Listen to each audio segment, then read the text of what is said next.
Just slightly taller than a cup of tea is this, the JMGO PicoPlay, a super portable projector that, despite its size, packs a hell of a punch whilst embodying the JMGO design standards that I've loved for a long time, with tons of really nifty features like an inbuilt adjustable stand, RGB lighting, speaker mode, and even a disco. And it's currently at an absolutely comically low price. Now, I got a glimpse of the bigger sister of the PicoPlay, the PicoFlix, back at IFA last year, and I loved that genius bit of design. It differed quite considerably to the larger N1 range, which we featured in its own episode with the N1S, which also has some great design styling and really powerful features. So imagine my glee when I saw that they have a brand new player, a spiritual successor to the PicoFlix, or sister to the PicoFlix, the even smaller PicoPlay. But despite being smaller, retains a lot of the things I liked about the PicoFlix and the JMGO design in general. But honestly, for what this thing can do, it's impossibly small. Like I said, just a little bit taller than a cup of tea.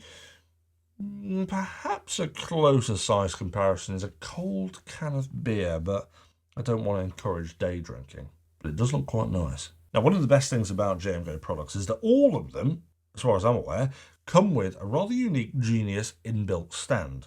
But being a different form factor to the larger series, JMGO tackled this with a slightly different way with the PicoPlay. Instead of the large gimbal, it's got a rather satisfying click wheel that has a rubber foot on it. Turning this allows you to sit it at almost any angle you'd want, from completely horizontal to completely vertical. So sure, you can stand it on a table and have it projected up onto a screen or other surface like most traditional projector experiences would have you do, but you can also perhaps pop it on your nightstand and project it directly up onto your ceiling. So you've got your own cinema in bed. And there's no need for further unnecessary extra stands or tripods.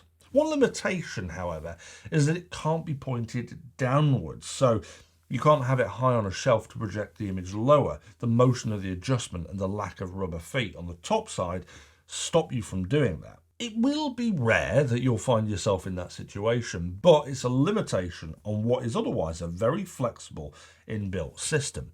This, paired with the automatic keystone for the image, makes it a really quick device to get set up. It is only digital keystone mind, so you will still get that typical light bleed, which is very standard of that type of technology, but still, the keystone combined with the projector gimbal makes this an ideal portable experience. It means you can just take it out your bag, pop it out of its protective sock that it comes with, and you're pretty much ready to go without having to faff around with anything else. And let's get it straight here. I've always detested having to use additional tripod stands to use projectors. Who the hell likes to faff around with a tripod and a projector? No one. And if you're about to go down to the comments and say, oh, well, I love tripods and projectors, I wouldn't bother. I'll just block you for being an absolute lunatic. This, in my opinion, is a much better solution. Other nice design bits include a capacitive touch bar on the top for controlling the projector, with a lanyard hole as well so that you can swing it around a bit, which as a projector might seem a little bit strange, but given that it's got a speaker mode, hold that thought. Now on the rear there's also a couple of physical buttons and a USB-C power input and HDMI and standard USB port. I say rear, but technically it doesn't have one, being a cylinder shape. But overall, it's not got loads of I/O, but enough that there's still some flexibility in how that you use it. Now on the bottom, which again is a bit weird because it's not really got a bottom, but it's also got a tripod mount. This might be considered odd given that it's got that click wheel stand built into it, but they've included this for two reasons. One is that if you're a masochist, you can still faff about with an additional tripod. And two, you might actually need to use a very specific tripod that's made by JMGO. And that's because the tripod has a built-in battery to power the PicoPlay, which oddly despite being a portable projector, doesn't actually have an internal battery. Instead, you've got three options to power the device. You've got option 1, which is make sure that you're near a wall outlet to plug it into. There's option 2, which is get the tripod battery mount. Or my preferred option is option 3, and you can power it with a third-party power bank if you didn't want to use the tripod. Now, you may already have a power bank lying around, which would do the job, so that's quids in. But you need to make sure that it outputs enough power through its ports to power the PicoPlay. In my case, I've used the Ugreen Nexode series, which we featured in our pretty recent Prime Day content, which can deliver 65 watts that the PicoPlay needs through the inbuilt USB-C cable. So you don't need to bring another cable with you, and then it makes the whole package, even with the additional battery, small and straightforward. In fact, this power bank actually has a maximum output of more than the Projector's 65 watt requirement, and with a total of 165 watt output, you could in theory use it to power both a laptop and the Projector at the same time if you're using the laptop as the device that you're streaming from, rather than using the onboard software that the PicoPlay has. And this situation, where you're powering two devices at once, just isn't available with a projector that has a built-in battery, because quite often they're only for the projector it powers. Now, the tripod battery that JMGO sell has 20,000 mAh capacity, the same as the Ugreen power bank, which gets just over 3 hours of use from a single charge. But again, being able to work with portable batteries means you could pack something like the enormous Anker F3800 and power the projector until the end of time, or the extended Lord of the Rings films, which might actually be longer than the end of time. Now, at first, I was a bit perplexed by this decision not to include a battery, but I gave it some thought, and I actually kind of like what they've done. Firstly, it removes obsolescence. By not having a battery, which will inevitably fail, this will hopefully last a bit longer. Secondly, it means that if you wanted to use it in a permanent spot in your house, you can leave it plugged into the mains, and it hasn't got a ticking time bomb battery which could explode at any moment in time. Of course, that's highly unlikely with devices that do have batteries, but the voices in the back of my head make me constantly worry about battery fires. But obviously, I don't have this worry with the PicoPlay, so the voices can shut it. But thirdly, it makes it lighter, so if you are taking it out and you know you're going to have access to a wall outlet, you're able to instantly reduce the weight of the entire package by what would arguably be the heaviest part of the tech. But lastly, without a battery, it means that they've been able to keep the cost of the product ridiculously cheap for what it can do. So whilst it's slightly unusual or unconventional for a portable projector of this form factor to not have a battery, I'm on board with it, more than I initially anticipated I would be. Now, let's dive into the picture quality, which honestly genuinely surprised me, so come and have a look at this. Now, the specs on paper don't seem to correlate to how well this performs, nor does the price that it's currently at. So when I started watching stuff on it, well, I was a little bit stumped. On paper, it's a 400 ISO lumen max brightness, supports HDR10, and it's only 1080p. Now, those numbers aren't exactly groundbreaking, let's get real here. But just look at that picture. I think it's probably something to do with the fact that they're using some kind of JMGO witchcraft with their tricolour laser light source. It's a really great technology that creates some stunning pictures with deep contrast and vibrant colours, and it definitely has some of that JMGO magic that the N1S had with its own tricolour laser projection. It's even usable in semi-brightness like I'm doing right now. So even if you're not in the dead of night or in a pitch black room, it'll be sufficient enough quality, which is astounding for a device with a maximum of 400 ISO lumens. It's amazing what this tri-laser technology can achieve. One consideration though is that because it's capable of only 1080p rather than 4K, JMGO rate it to a maximum of 200 inches, which is a smaller maximum projection than some of their other models, which quite reasonably hit 300 inches projection plus. Although saying that, it's not very often you're going to exceed 100 inches in a normal use environment with this thing. I think mostly it'll be used in smaller setup, and let's say you're using it on the largest surface that you have in the house, your ceiling, you're probably only getting around 70, 80 inches based off a distance projection of around 2 meters. Now at that size, I think it's more than enough resolution to get an extremely good picture with this laser projection. Even purpose-designed massive inflatable displays like the one behind me right now tend to top out at 150 inches. And you can see even at this size, it's crystal clear. Incidentally, whilst we're here, the software this runs is the standard Google TV, which means all of the streaming apps and services that you're used to are playable pretty much natively on the device, which is handy. Things like Netflix, Prime, Disney, all work without issue. And in fact, the remote that it comes with has a hot link for Netflix, Prime, and YouTube, which is a solid choice. You know, I hate it when brands put things like Rakuten or Paramount Plus or some other Eastern European legally debatable TV series that literally no one subscribes to at all. It kind of makes no sense. Now, there's a few more things this can do beyond just being a projector, which we've got to take a look at before I share my final thoughts. But let's get back inside because it's getting a little bit cold, even though we're in the middle of July. So let's get back inside. Now, all of this time, I've been talking about this device as a projector, but like I said right at the start, an inbuilt adjustable stand, RGB lighting, speaker mode, and even a disco. Interestingly, if we take this device and put it on its side like this, or its top,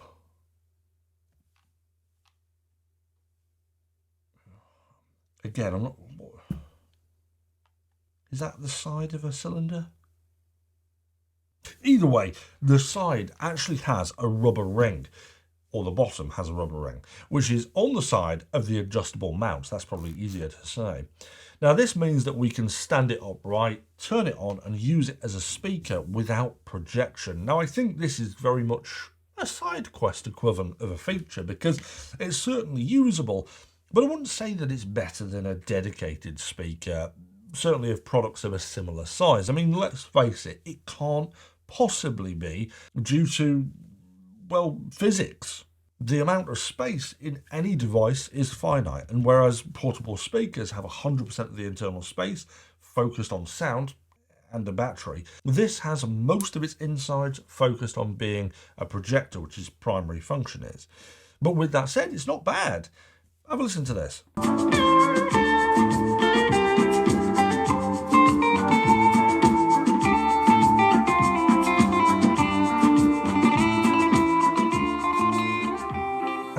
The expectation that this is meant as a flexible device that if needed can be used as a speaker, rather than expecting it there's going to be something sent from the heavens to delight your eardrums with angelic music, then I don't think you're going to be disappointed. It's certainly an interesting feature and one that makes sense from a portable device like this. It makes it multifunctional. It sort of reminds me a bit of the original iPhone pitch. And an internet communicator, an iPod, a phone. And like the iPhone pitch, it's not just a projector, not just a speaker, it's a disco as well. And I don't necessarily mean the ambient RGB light circling the top side of it in speaker mode. As cool as that is, it doesn't exactly create a disco atmosphere. It is good as an ambient light though, and I've been using it whilst testing this in the bedroom, watching movies on the ceiling. Setting its colour through the app to a warm orange glow whilst projecting onto the ceiling creates a really nice atmosphere. It would be cool though if you could somehow set this light ring to mirror the main colour of the projected screen, a bit like bias lighting behind TVs like the Govee TV backlights, for example.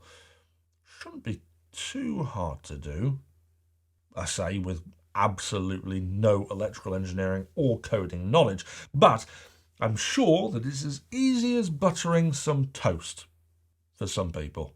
Anyway, even in its current form, it's still pretty cool and certainly eye-catching in both projector and speaker mode. And if you wanted to preserve battery life or have the ambient light off for less distraction, you can actually turn it off completely, either through the app or through the button on the very back.